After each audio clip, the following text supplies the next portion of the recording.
Assalamualaikum warahmatullahi wabarakatuh. Bismillah walhamdulillah. Tsummassalatu wassalamu ala Rasulillah habibina wa qudwatina Muhammad ibn Abdillah wa ala alihi wa ashabihi wa mawalah wa man tabi'alah ila yaumil qiyamah. Wa ba'dah. Satu kata yang tidak akan pernah usang. Kata ini akan selalu terbarukan. Bahkan kata ini akan selalu menggembirakan, membahagiakan dan mensumringahkan wajah setiap orang ketika dibahas. Mulai dari anak kecil sampai yang dewasa, yang muda, yang tua, laki atau perempuan, pejabat atau rakyat, ya, raja, ningrat atau rakyat jelata, sama. Apa kata itu? Cinta. Bahasan desonya itu lope. Nah, kaum muslimin muslimat yang dirahmati Allah, pertanyaan selanjutnya yang akan kita bahas terkait dengan cinta. Nggak tahu, ini saya ditantang oleh kalangan milenial tentunya untuk menjawab satu pertanyaan dan mengulasnya agar supaya mereka terbimbing, tertuntun menuju kesolihan dan kesolihahannya pada saat dia hatinya berbunga-bunga penuh dengan cinta. Pertanyaannya begini, Ustadz, betulkah orang yang mati karena jatuh cinta itu matinya mati syahid? Wah, ini keren pertanyaannya. Orang yang mati karena jatuh cinta itu mati syahid. Oh, ternyata orang yang mati syahid itu tidak harus menghunus pedang, tidak harus menenteng tombak, tidak harus menodongkan senapan atau bedil gitu. Tidak harus meledakkan diri seperti orang-orang yang konyol dalam perbuatannya, orang-orang yang sebetulnya bukan syahid tapi syangit, ya. Bukan jihad, itu adalah jahat. Ya, kembali lagi kepada materi kita.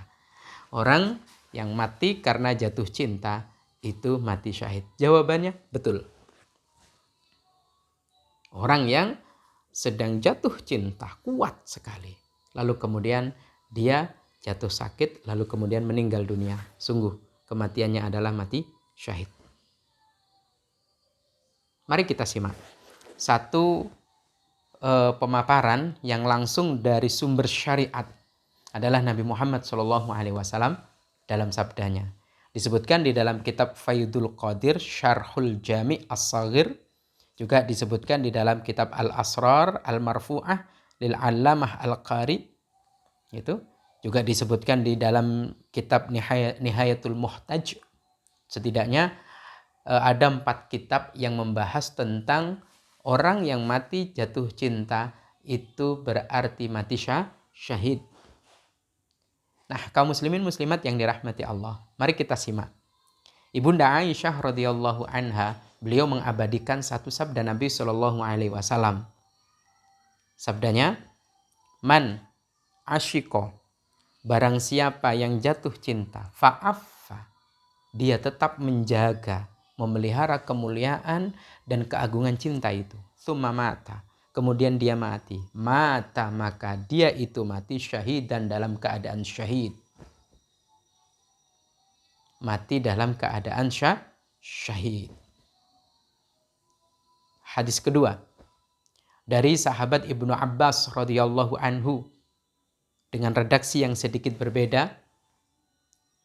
Bismillahirrahmanirrahim. Man asyqa, barang siapa yang jatuh cinta, fakatama, lalu dia sembunyikan erat dan rapat. Dia sembunyikan rapi. Wa'affa, dan dia juga menjaga kemuliaan dan keagungan cinta. Famata, dia kemudian mati. Fahuwa, maka dia itu hukumnya syahidun, mati syahid.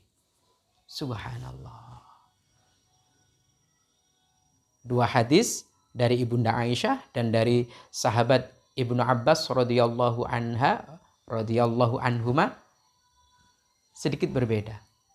Kalau yang dari Ibunda Aisyah tidak ada menyimpannya, tapi kalau dari sahabat Ibnu Abbas ada kata menyimpannya.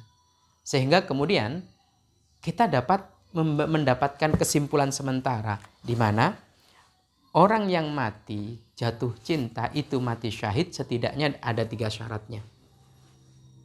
3 catatan besarnya. Apa saja? Yang pertama, orang yang dicintai adalah halal dinikahi. Artinya, dia bukan saudara kandungnya. Dia bukan dari lingkungan mahramnya. Contoh, ada kisah legenda di Indonesia ya, terkait dengan Gunung Tangkuban Perahu. Seorang anak jatuh cinta kepada ibu kandungnya. Tidak seperti itu. Yang dicintai adalah halal untuk dinikahi, bukan haram untuk dinikahi. Setidaknya itu lingkarannya itu di luar sepupu keluar. Bukan saudara kandungnya, bukan saudara tirinya, ya, bukan saudara sepersusuannya, dan bukan saudara angkat yang sesuai dengan tuntunan syariat. Bukan. Dia halal untuk dinikahi. Ini maka dibenarkan. Atau yang dicintai itu lain jenis. Bukan mencintai sesama. Kalau mencintai sesama itu najis, itu bukan cinta suci. Itu najis, itu pasti dorongan dari syaitan. Gitu. Yang kedua, dia menjaga rapi, rapat, dan tidak ada yang tahu kecuali dia, dan maha tahu adalah Allah. Dia tidak pernah mengungkapkan melalui lisannya. Dia juga tidak pernah menuangkan dalam tulisannya. Sekedar titip salam, pingin kenal, enggak. Lalu kenapa disimpan? Boleh jadi karena dia tahu diri. Kenapa? Karena dalam Islam itu pernikahan ada istilah kufu. Kufu itu adalah selevel. Mungkin karena kastanya sudra, sementara yang dicintai itu anak seorang raja. Dipendamlah cintanya. Apakah seperti Kais dan Laila? Wallahu a'lam. Apakah seperti Romeo and Juliet? Wallahu a'lam. Yang jelas kisah itu pemanis ya bacaan yang kita baca. Tapi di sini memang disimpan rapi, rapat, dan terpendam. Sehingga dia tidak pernah mencurhatkan.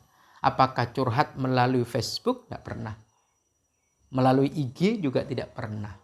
Melalui WA tidak pernah. Pokoknya tidak ada yang tahu kalau dia jatuh cinta kepada si A. Hanya Allah yang maha tahu, yang menjadi saksinya. Dia simpan. Yang kedua adalah dia menjaga kemuliaan dan kehormatan. Menjaga kemuliaan dan keagungan cinta. Karena dia menyadari cinta itu adalah suci, maka dia jaga dan pelihara. Dia tidak ekspresikan dengan cara-cara nakal. Dia tidak ekspresikan dengan cara-cara tercela dan keji. Tidak. Diculik kah? Atau seperti apa? Dia tahu kalau cinta itu adalah satu tetesan dari sekian banyak kasih sayang dan cinta Allah Subhanahu wa ta'ala. Maka dia jaga, pelihara kemuliaan dan keagungannya. Kok kemudian meninggal? Syahid. Saya ulangi, 3 syaratnya. Yang dicintai halal untuk dinikahi. Yang kedua, dia simpan rapi dan rapat. Yang ketiga, dia jaga kemuliaan dan kehormatannya. Tidak pernah terekspresikan dalam bentuk apapun yang tidak dihalalkan oleh Allah Subhanahu wa ta'ala. Semoga bermanfaat dan semoga menjadi tambahan renungan bagi kita. Dan semoga ini menjadi bekal bagi putra-putri kita yang mungkin sedang mengekspresikan berbunga-bunga hatinya karena jatuh cinta. Wallahu a'lam bishawab. Assalamualaikum warahmatullahi wabarakatuh.